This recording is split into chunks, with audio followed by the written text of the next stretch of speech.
अस्सलाम वालेकुम। आज की वीडियो में यूनिट नंबर 2 के लेक्चर नंबर 2.6.2 जिसमें हम डिस्कस करेंगे प्रॉपर्टीज ऑफ कंप्यूटेशनल थिंकिंग। जो प्रॉपर्टीज हैं, सबसे पहले decomposition, abstraction, pattern recognition, algorithm design. इन प्रॉपर्टीज को अब हम डिटेल में डिस्कस करेंगे कि ये प्रॉपर्टीज एक्चुअल में हैं क्या और इनका क्या मतलब बनता है। तो शुरू करते हैं 2.62 प्रॉपर्टीज ऑफ कंप्यूटेशनल थिंकिंग। जैसे कि मैंने बताया, आज हम डिस्कस करेंगे डिकम्पोजिशन, एब्स्ट्रैक्शन और पैटर्न रिकॉग्नाइजेशन और एल्गोरिथम डिजाइन। तो डिकम्पोजिशन सबसे पहले क्या है? डिकम्पोजिशन आपको याद हो, अगर आपने पहले वाली लेक्चर वीडियोस देखी हैं, डिकम्पोजिशन ये है कि प्रॉब्लम्स को छोटे छोटे पार्ट्स में डिवाइड करना। लाइक अगर बड़ी प्रॉब्लम है उसको छोटे छोटे पार्ट्स में डिवाइड करना या तकसीम करना, ब्रेक डाउन करना, कि उन पे आप आसानी से टास्क परफॉर्म कर सको, ऑपरेशन परफॉर्म कर सको। अच्छा, वो इतने छोटे होने चाहिए कि आप उसको इजी मैनेज कर सको। ये ना हो कि आपने बड़े प्रॉब्लम से एक और पार्ट्स तो बना दिए मगर वो खुद इतने बड़े हैं कि आप उसको इतनी आसानी से मैनेज नहीं कर पा रहे, उस पर काम नहीं कर पा रहे, तो आप उसको और ब्रेक डाउन करोगे। ठीक है, यानी ये बड़ी प्रॉब्लम है, उससे फिर ये प्रॉब्लम बनी, फिर उससे ये प्रॉब्लम हुई।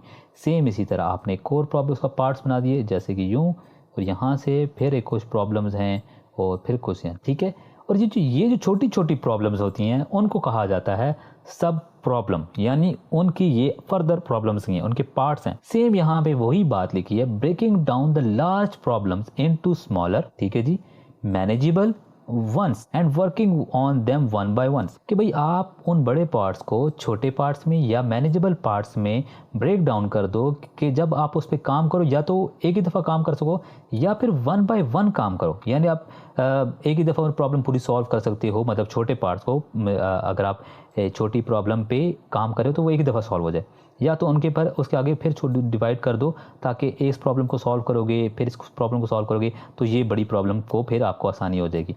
दी smaller problems are referred as a sub problem.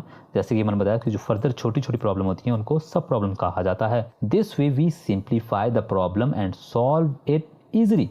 इस तरीके से हम अपनी बड़ी सी बड़ी प्रॉब्लम को, जो कि हमने कॉम्प्लेक्स प्रॉब्लम में भी पढ़ा था कि उसके जो कुछ स्टेप्स हैं या उनको छोटे छोटे पार्ट्स में डिवाइड किया जाता है, बड़ी कॉम्प्लेक्स टास्क। सिंपल प्रॉब्लम को तो हम आसानी से कर लेते थे, कॉम्प्लेक्स प्रॉब्लम का ये था, बेसिक था कि आप उस प्रॉब्लम को पार्ट्स में डिवाइड करें। तो यही कह रहे हैं कि वो सिंपल हो जाएगी और आपके लिए आसानी हो जाएगी, आप आसानी से सॉल्व कर पाओगे। उसके बाद बात करते हैं एब्स्ट्रैक्शन की। एब्स्ट्रैक्शन क्या है जी? By removing the unnecessary detail to solution so you could be able to identify essential problem information. हर वो डिटेल जो प्रॉब्लम सॉल्व करने में मदद नहीं करती, याद रखिएगा, नहीं करती, उसको निकाल दो, सिर्फ जरूरी इंफॉर्मेशन पे फोकस करो। यानी अगर प्रॉब्लम आपने सॉल्व करनी है तो उसी इंफॉर्मेशन पे फोकस करो जिससे आपकी प्रॉब्लम सॉल्व होगी। समझ गए? अब बात कर लेते हैं दूसरी प्रॉब्लम। थर्ड जो पॉइंट है, प्रॉपर्टी है, वो है पैटर्न रिकॉग्नाइजेशन। पैटर्न को मैच करना।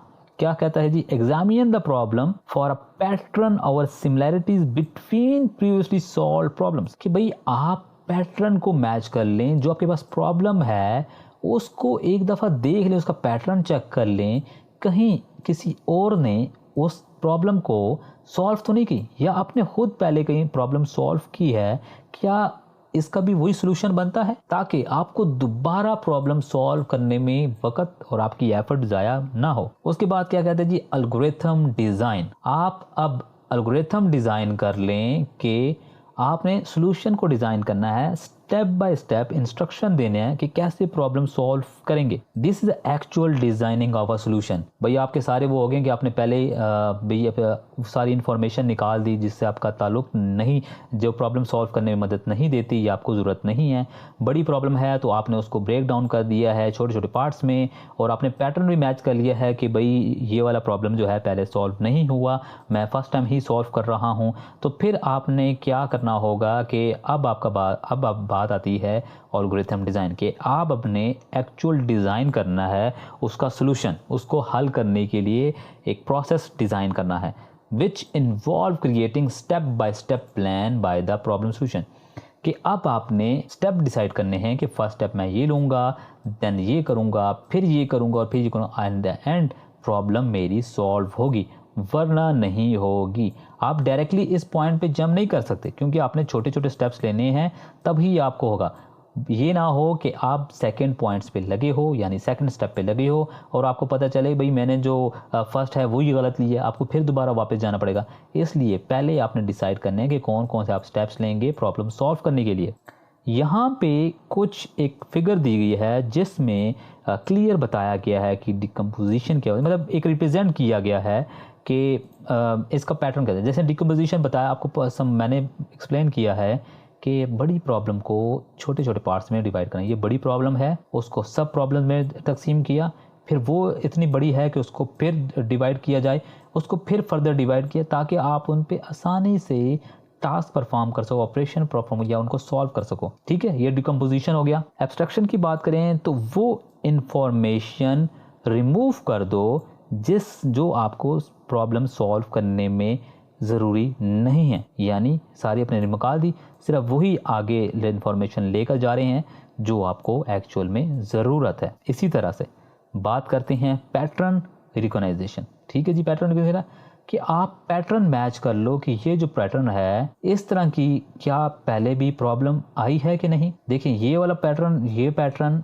अगर मैं आपको और एक्सप्लेन करता हूँ, देखिए ये पैटर्न और आपने मैच किया, ये मैच कर रहा है, मगर ये पैटर्न मैच नहीं कर रहे। इस तरह से आपने देखना है। सिंपल अंदाज में ये है कि आपने देखना है क्या किसी ने ये प्रॉब्लम पहले भी सॉल्व की है कि नहीं, क्या ये प्रॉब्लम पहले आई है तो उसका सोल्यूशन क्या था, ताकि आपका वक्त ज़ाहिर ना और आप डायरेक्टली उस पर काम कर सकें। जब आप ये तीनों कर लेंगे उसके बाद आप डिज़ाइन करेंगे अपने स्टेप एल्गोरिथम। ठीक है जी, आपका इनपुट क्या होगी, इनिशियल फेज क्या होगा या स्टार्टिंग पॉइंट क्या होगा, ये सारे आपने डिसाइड कर लिए। उसके बाद सेकंड स्टेप क्या होगा, कैसे काम लेंगे, कहाँ से इनपुट लेंगे, इस तरह की चीज़ें वगैरह है ना, ये सारी चीज़ें होती हैं।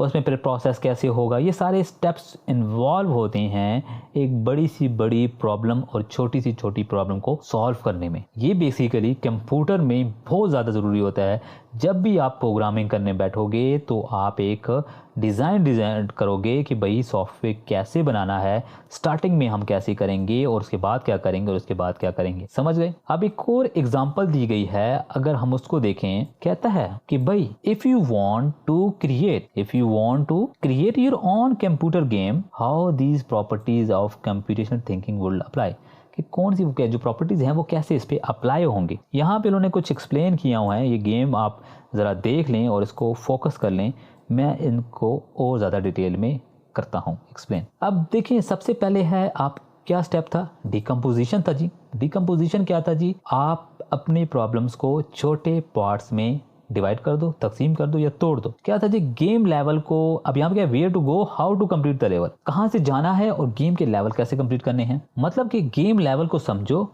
उसमें डिसाइड करो कि कहाँ जाना है और लेवल को कैसे कंप्लीट करना है। ये बेसिकली क्या है जी, डिकम्पोजिशन है। इस गेम में आप कहाँ से शुरू करेंगे और आप कहाँ तक जाएंगे और ये लेवल कैसे कंप्लीट होंगे। उसके बाद बात करते हैं एब्स्ट्रक्शन की। एब्स्ट्रक्शन क्या था, सिर्फ वही इन्फॉर्मेशन अपने पास रखो या उस पे फोकस करो, इन्फॉर्मेशन पे फोकस करो जो आपको प्रॉब्लम सॉल्व करने में मदद दे। अब यहाँ क्या है, ज़रूरी इन्फॉर्मेशन जैसे कि एग्जिट कहाँ करना है, इस गेम के अकॉर्डिंग देखा जाए एग्जिट कहाँ पे होगा और कितने एनिमीज़ हैं और कहाँ कहाँ पे हैं, ये आपकी ज़रूरी है। अननेसेसरी इन्फॉर्मेशन क्या है जी, वेदर कैसा है। अब वेदर का रिलेटेड गेम से तो कोई नहीं है, समझ गए। इसी तरह बात करते हैं पैटर्न रिकॉग्नाइजेशन। अब पैटर्न रिकॉग्नाइजेशन यहाँ पे थोड़ा सा ट्रिकी है, अगर आप समझ नहीं पा रहे।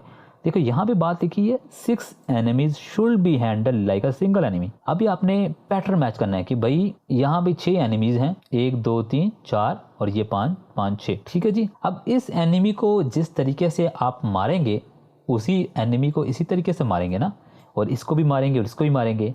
ऐसे तो नहीं है, जिस एनिमी को आपने इस एनिमी को मारा है, कोई ट्रिक अपनाई है, वो इसी भी एनिमी को मारने के लिए ट्रिक अप्लाएंगे। ऐसे तो नहीं कि इसके लिए डिफरेंट अप्लाई करेंगे।